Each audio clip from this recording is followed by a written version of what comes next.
Good evening. Let me call to order this special meeting of the City of Bloomington Plan Commission for November 21st, 2022. Just a reminder for those who might be wondering why we're here. We have one petition that we weren't able to get to in our regular meeting last week. And so that petition was continued to tonight, to this special session. And that is ZO 52-22. This is the map amendments to the UDO. We were able to complete the text amendments last week, but we're here tonight to finish our consideration of the map amendments. So that's the only petition on the agenda this evening. But before we get to that, let's start with a roll call.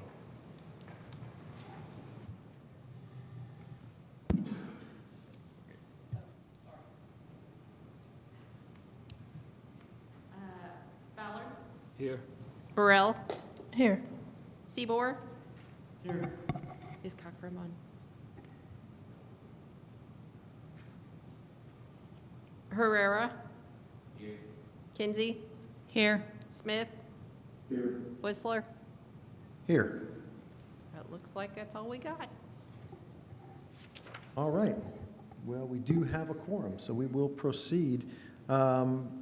Would it be, does staff have a presentation to give us tonight? Yeah, it's brief, but I do have one. All right. Take it away. All right. Oops. This petition's for ZO 5222.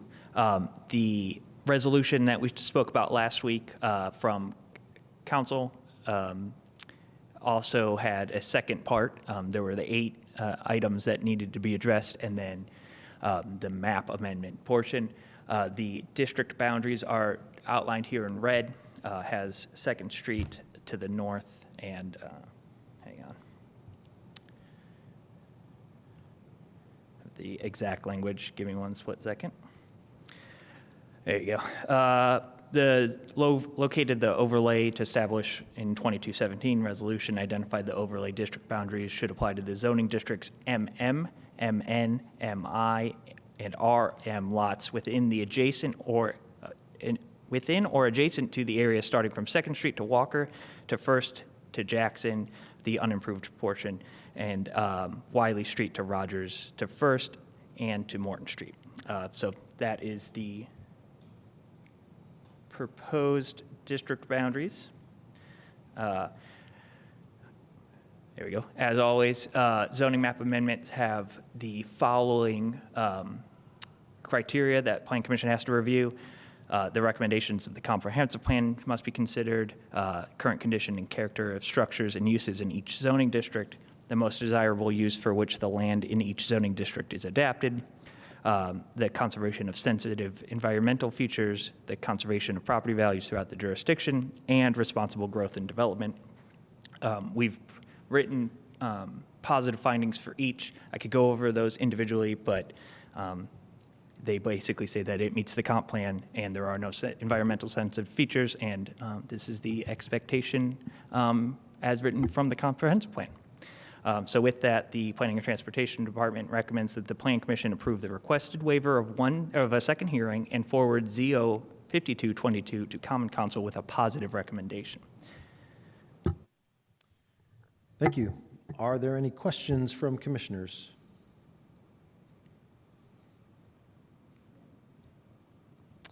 Commissioner Burrell. How did you arrive at this specific boundary for the map? Sure. So the specific boundary, 2 ways. One, there was, if you're familiar with the Hopewell master plan, it was a larger area. This was scaled back slightly to mostly just areas that the city is in control of. And then Common Council, through Resolution 2217, drew the final boundary. So it's their recommendation based on that master plan.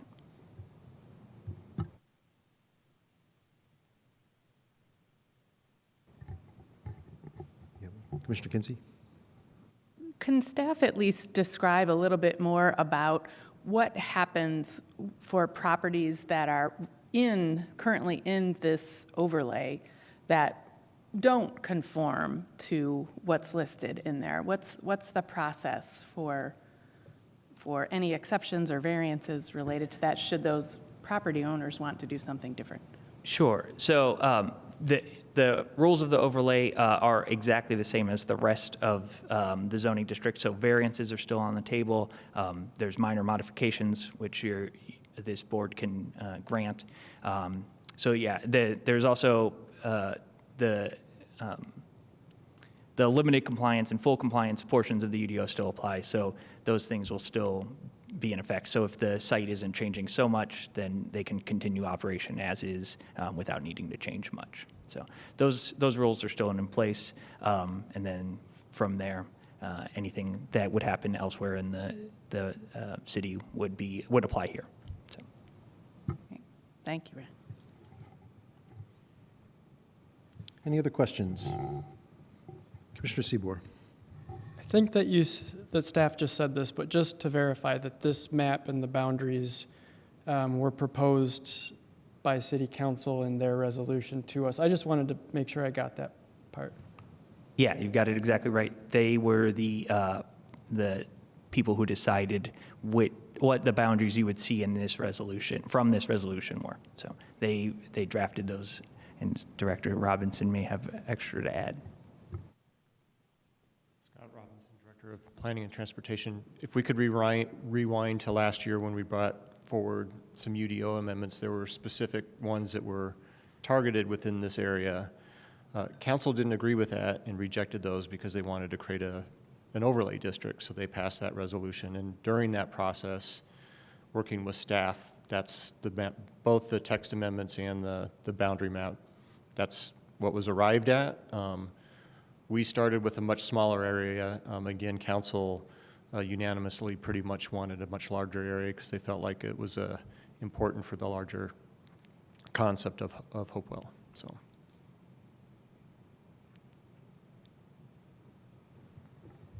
Maybe just a follow-up, just it looks like the overlay district area does not include any R4 designated areas. Is that, I imagine that was probably a discussion topic that came up with council, and some of those areas I think may be actually city properties.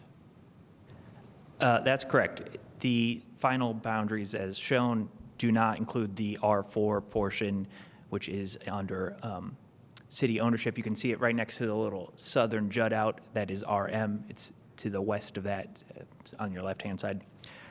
That was not included because R4 actually matches what both the master plan and the comprehensive plan say. So additional impervious surface coverages and things like that necessarily wouldn't help see the density or development we wanted to see in this area. Thank you.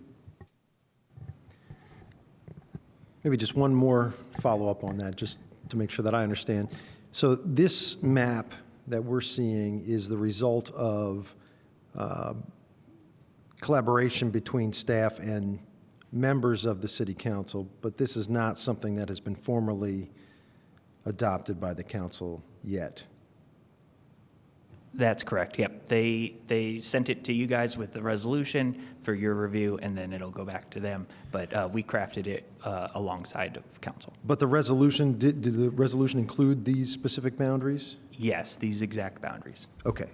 So the resolution passed, but the resolution is not binding, right? That's Correct. just a recommendation. The assumption would be they haven't changed their minds since they passed the resolution, but no guarantee of that. Correct. Okay. Yep. All right, thanks. Any other questions? Just want to understand the process. So what is presented to us will be essentially brought back to the council, and they have to do the final say? Yes, it sounds very confusing, but Correct. yes, they've authored this resolution, which then became a zoning map amendment for your review, which then goes to their final review again. So there are two bodies that can trigger a zoning map amendment, or three, including a petitioner, but this body can do that, and then the city council can do that as well. But it has to go through plan commission no matter what, and then it'll have to go through the regular adoption through the common council as well.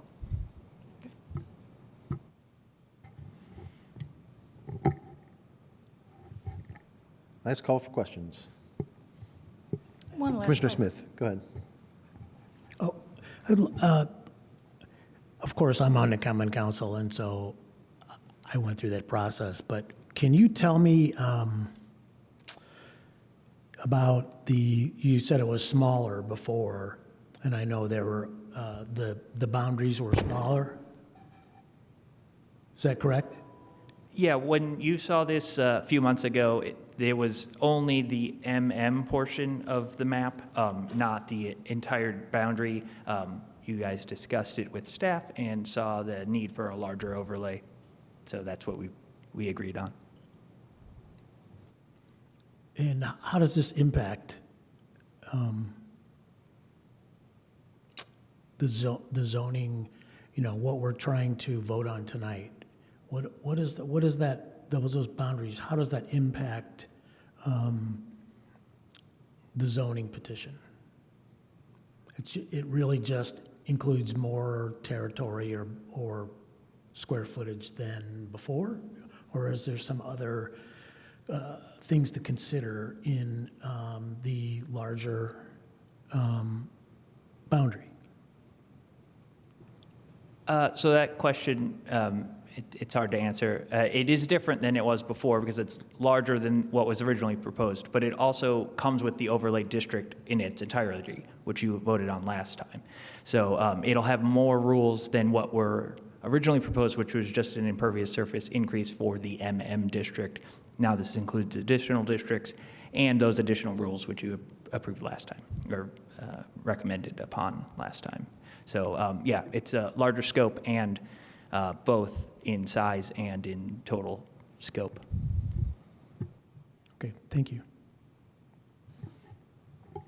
Commissioner Burrell? So when I look at the map, I see that a lot of the parts of the map were the old hospital and areas that were related to healthcare, different doctors' offices, different mental organization, mental health organization, different things. I'm trying to understand, why are we capturing some households with this? Just regular homestead. So maybe Director Robinson can narrow that answer down, but the idea was to capture as much of the area that was in the focus area and within the master plan that we saw the need for additional regulations or decrease in regulations, as it may be. So some areas were incorporated in order to allow for future density growth based on their underlying zoning district. So the areas that, like I said, R4 met the goals of the comprehensive plan and the overlay, whereas the MM and MN areas potentially didn't, and so they were incorporated in that. The current use was not necessarily reviewed. It was the potential uses of the base zoning district that were considered.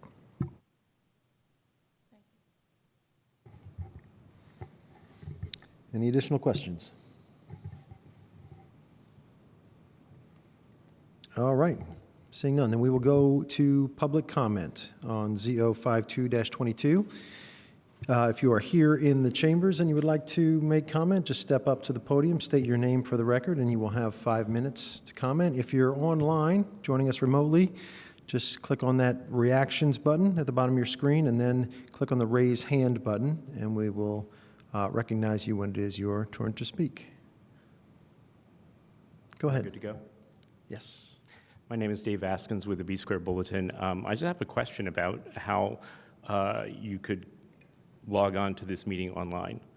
When I went to the previous meeting's packet, because that's the only packet that's available for this meeting, I get a message that says the meeting is scheduled for November 14th, and nothing else happens. So typically, it'll say, you know, the host will let you in shortly or something like that. So I don't know where the link is. I mean, clearly, I can see on the screen there's 2 participants on the Zoom interface, but I don't know how they got on to the meeting. I'm here in person, but typically my practice is to log on to the Zoom interface because I can get a nice, clean audio recording off that. But it does make me wonder, how was this meeting accessible to anybody outside this room? That's the question. Thanks. Thank you.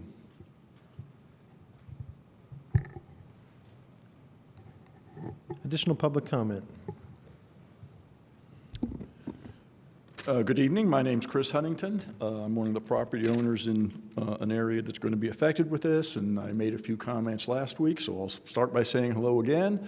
And I hope that some members of the commission took my recommendation and either physically checked out the areas we're talking about or perhaps looked at them on the GIS system online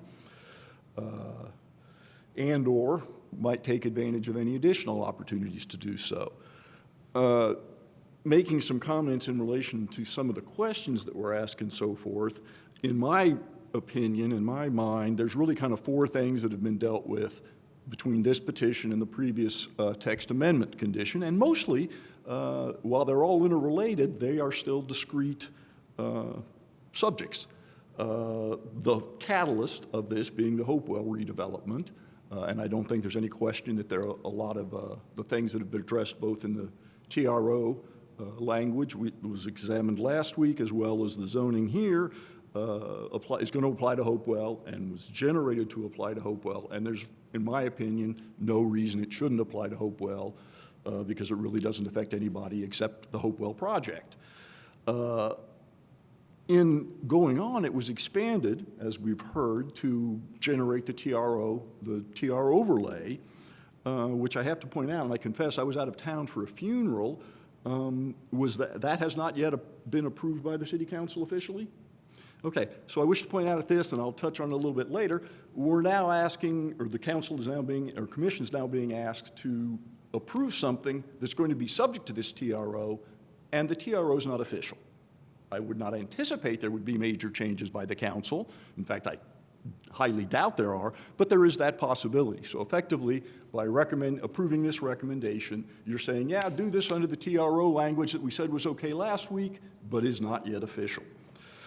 The second one, or the third item I consider here is essentially what I consider the zoning in general aspect. The rezoning of Hopewell, it's no longer going to be a hospital, unless you're going to put another hospital down there. There's not much else you could do. Similarly, a lot of the surrounding areas, not officially in Hopewell, but within this rezoning TRO request, were zoned medical, rather limited usage. And I think as Hopewell is no longer a hospital, or that area is no longer a hospital, it makes sense to not restrict those areas to be limited to medical uses. The last one is the application of the TRO to the non-Hopewell portions of the property. And I consider that really, a problem, as I mentioned, because we don't know officially what the TRO says. And the second is I question whether it will achieve its goals for a variety of reasons. For starters, and I've asked if we could pull up the map again, and I'd ask you to zone in on kind of the western half. Essentially, and I'll start describing this as hopefully it will come up, essentially Hunter School, the sort of edge of the current hospital area. Going west from there, south of 2nd Street, there is a single alley. And I didn't get out and measure anything, but I'm gonna guess it's about 25 yards. If you could zoom in onto Walker Street, on the south part of, south of 2nd, the eye center's there, and there's an alley behind the eye center, but it's not currently an alley. It's not being used. It's only about 25, 30, maybe 50 yards long. What appears to be the alley is actually private property that's used to access the office building that's otherwise landlocked by other parcels. Similarly, if you look at the eye center, it looks like one big, nice chunk of land, but there's a whole bunch of different parcels there. And if it were to be split up, every one under this, if it didn't touch that little stub of an alley, would have the right to put an alley or put a drive onto Second Street. So I don't necessarily see how that's going to reduce access to Second Street via driveways and so forth. Similarly, as you move east from the eye center, essentially every single piece of property that fronts onto Second Street there between Hunter and the eye center does not have alley access. So none of these people are going to be restricted in any way as a result of this. The bottom line is that entire area west of Hunter School, south of Second Street, has almost no alleys. If it were to be replatted, I think it would be entirely possible that you could put in alleys and achieve the goals of the TRO, but currently I don't see any real way it can. There just simply is not enough alleyway to have access other than from Second Street. Moving to the north side of Second Street, we have this alley that starts, stops, is pretty well developed, isn't pretty well developed, is currently being used to access some of the businesses and so forth.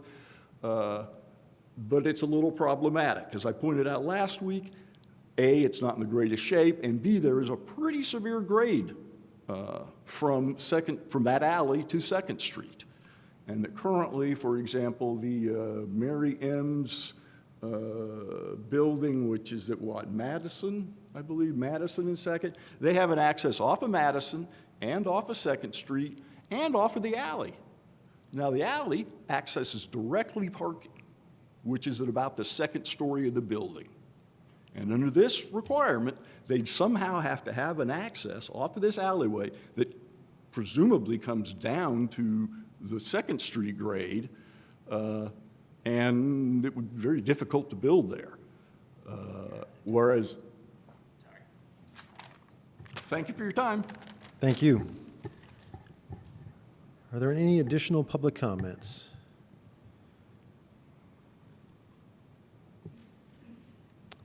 Anyone online No, it is indicating on a the desire Zoom. to speak? No. Anyone else in the chambers? All right, seeing none, we are back to the commission for any final questions or comments or a motion. Commissioner Kinsey, go ahead. Yes, first to address the question about accessing a link, Ren, I don't know if you've uncovered this or figured out, there is no link, is there, to Zoom link to get into this meeting? There is a Zoom link, and the posted notice was posted, I believe, as required. So I'm not certain about Mr. Askin's question, but as far as I know, we posted the notice, and the Zoom link definitely works. So just for clarity, the notice is posted right now, notice booklet on front of City Hall. I don't see it on the internet, but I see it out there with a Zoom link. I haven't had a chance to attempt to log in through the Zoom link on the notice that's posted in the notice booklet at the front.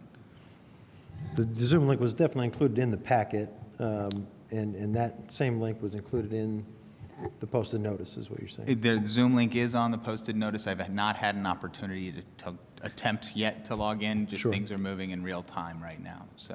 Got it, okay.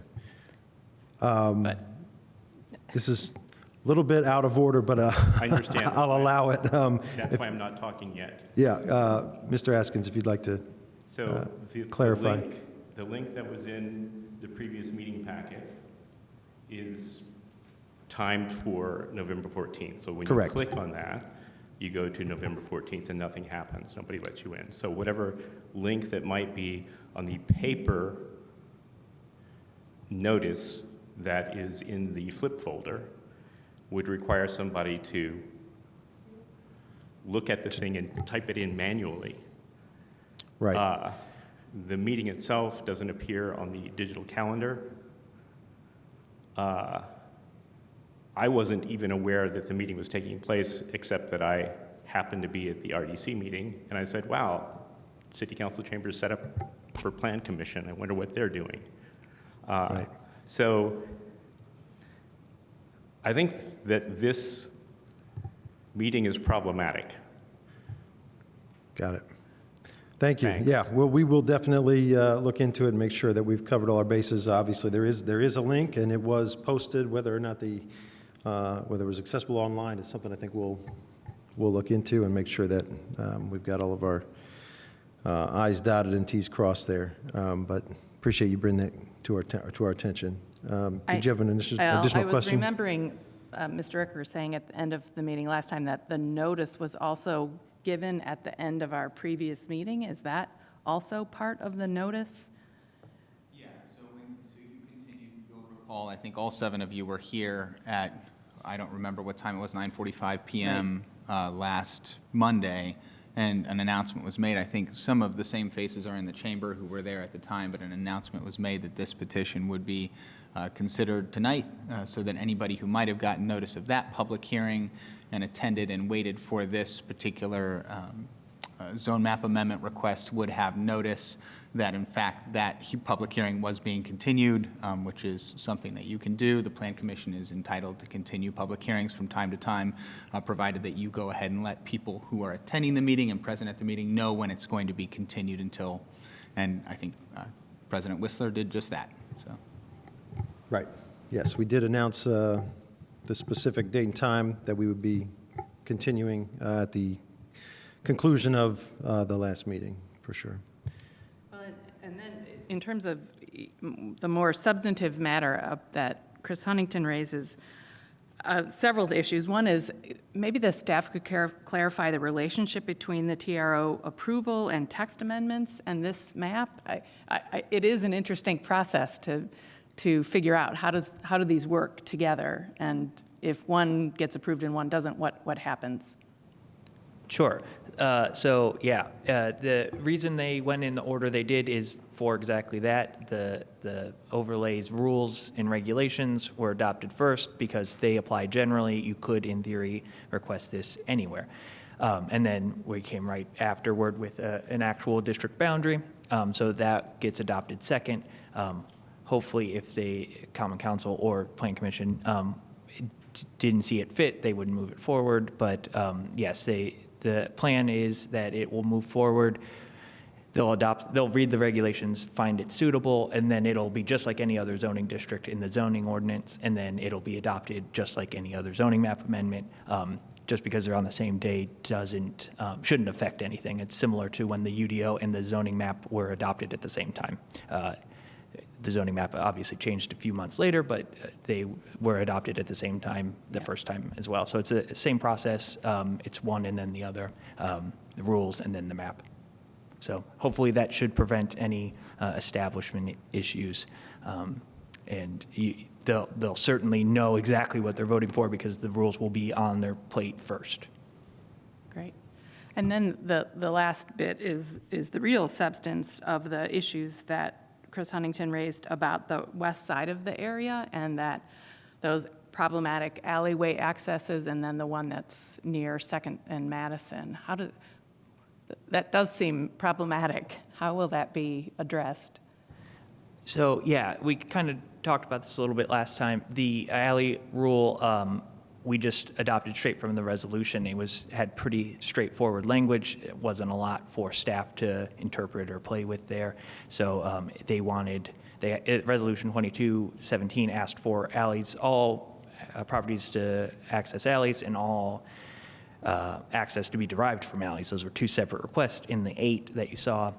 So we didn't address those too much. I certainly understand that some areas could be problematic and may need a finer detail when that comes up, either through the variance process or as an amendment to the overlay as written currently. So. Yeah, was there any thought to not including those areas in this map? I mean, I realize, I think I see the logic behind the boundaries, but I'm just wondering if was there any consideration given for not, this is broad, I see, but was there any consideration for that? Yeah, we definitely did consider everything. It's just, again, council was the one who wrote those specific 8 items and then the final map as you see it. So staff didn't consider it as much as maybe we would have if it were coming from staff directly. Okay, thank you, Ryan. Any other questions? Commissioner Seabour. Alley question, I'm looking through the text that we reviewed at last week's, the first part of this meeting, and my read of it says that a driveway accessing the street basically isn't required, you only need to access the alley if there is a platted alley. So I just wanting to get that clear. If there isn't a platted alley, they are legally allowed to access the street per my read. Is that correct? Yes, that's correct. If there's no platted alley, you won't be required to access from an alley. Okay, thank you. Any additional questions or comments? Would anyone like to make a motion? Perhaps staff can put their recommendation back up on the screen. While you're doing that, I'll ask one final question, maybe just to clarify. We could theoretically amend these maps here at the Plan Commission and pass those along. Is that correct? Mr. Rooker can correct me if I'm wrong, but I believe that's correct. And then City Council could amend the version that we pass along to them before adopting? I think in this case that they can, but I would want to make certain that I have that right. Yeah. This body certainly could amend the proposal that came to you, but I would want to check on that second part before I gave Yeah. advice to the legislative body. The council's made clear what their desire here is, and so even though we have the authority to make changes, that authority only is only in a advisory capacity to the council.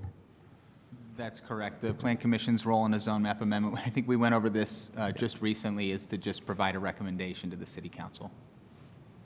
Yeah. One other procedural question then. The request in this recommendation is also to waive the second hearing, and that would again provide another means of debating the map boundaries. But how will that work? It goes to council first and then it would come back here, or we hear it a second time and then it would go to council? Yeah, you'd hear it here a second time, whether in another special session or at next Plan Commission meeting. Okay. Yeah, I think if we do not waive the second hearing tonight, this would show up again on our agenda at our next regular meeting, I would assume. And as I sit here and see Mr. Rooker looking at state code, if you remember, whatever we pass out of here, council has 90 days to take action on a resolution. There's 3 options that they can do. They could do nothing and it becomes the rule. It's just adopted by default. They could reject it or they could amend it. Both in the reject and amend, it comes back to you to ratify that decision and then it goes back to council again. Now, I think what Mr. Rooker's looking at is if that's the case for a zoning amendment. To kind of go through memory lane, if we have a moment here, when we redid the zoning map for the whole city, a citywide effort, obviously a lot of work went into the boundary maps. One of the things that our consultant said was like, let's do the text amendments and the map amendments separately so that we don't get them confused. That's sort of why this is a little bit different because they're coming together at the same time. But with that said, councils could still adopt the text amendments and they could not adopt this overlay and then we could apply it somewhere else in the city. So that's one of the things that Mr. Robling explained in the text amendment process is that it may be used elsewhere in the city as a tool, and we actually do have one zoning district right now that's in the UDO, but it's not mapped anywhere. So I wouldn't say that's unusual to have you know, the text amendments ready for our zoning map, but yes, the mapping it is a different step that we have to follow. I hope that helps a little bit in the thought process. Thanks. Yeah, go ahead, Commissioner Kinsey. Well, I understand all of these nuances and the process of this recommendation and its relationship to what the text amendments we forwarded at our last meeting, but I do have some concerns about the boundaries of this and expect the city council to review them and even more thoroughly and get more and further public comment on them. But my inclination is to move it forward to advance the process of doing this. So I'm going to make a motion to forward ZO 52-22, the zoning map amendment for the new overlay, and to waive the request for the second hearing with a positive recommendation to City Council. All right, we have a motion. Is there a second for the motion? I'll second that. So to clarify, to waive the second. Yes, exactly as stated. Yep, thank you. I think we had 2 seconds. I don't know who got there first. It was- Second that. All right. You okay letting him be the second? All right. Okay, we have a motion and a second. Any final discussion before we call the roll?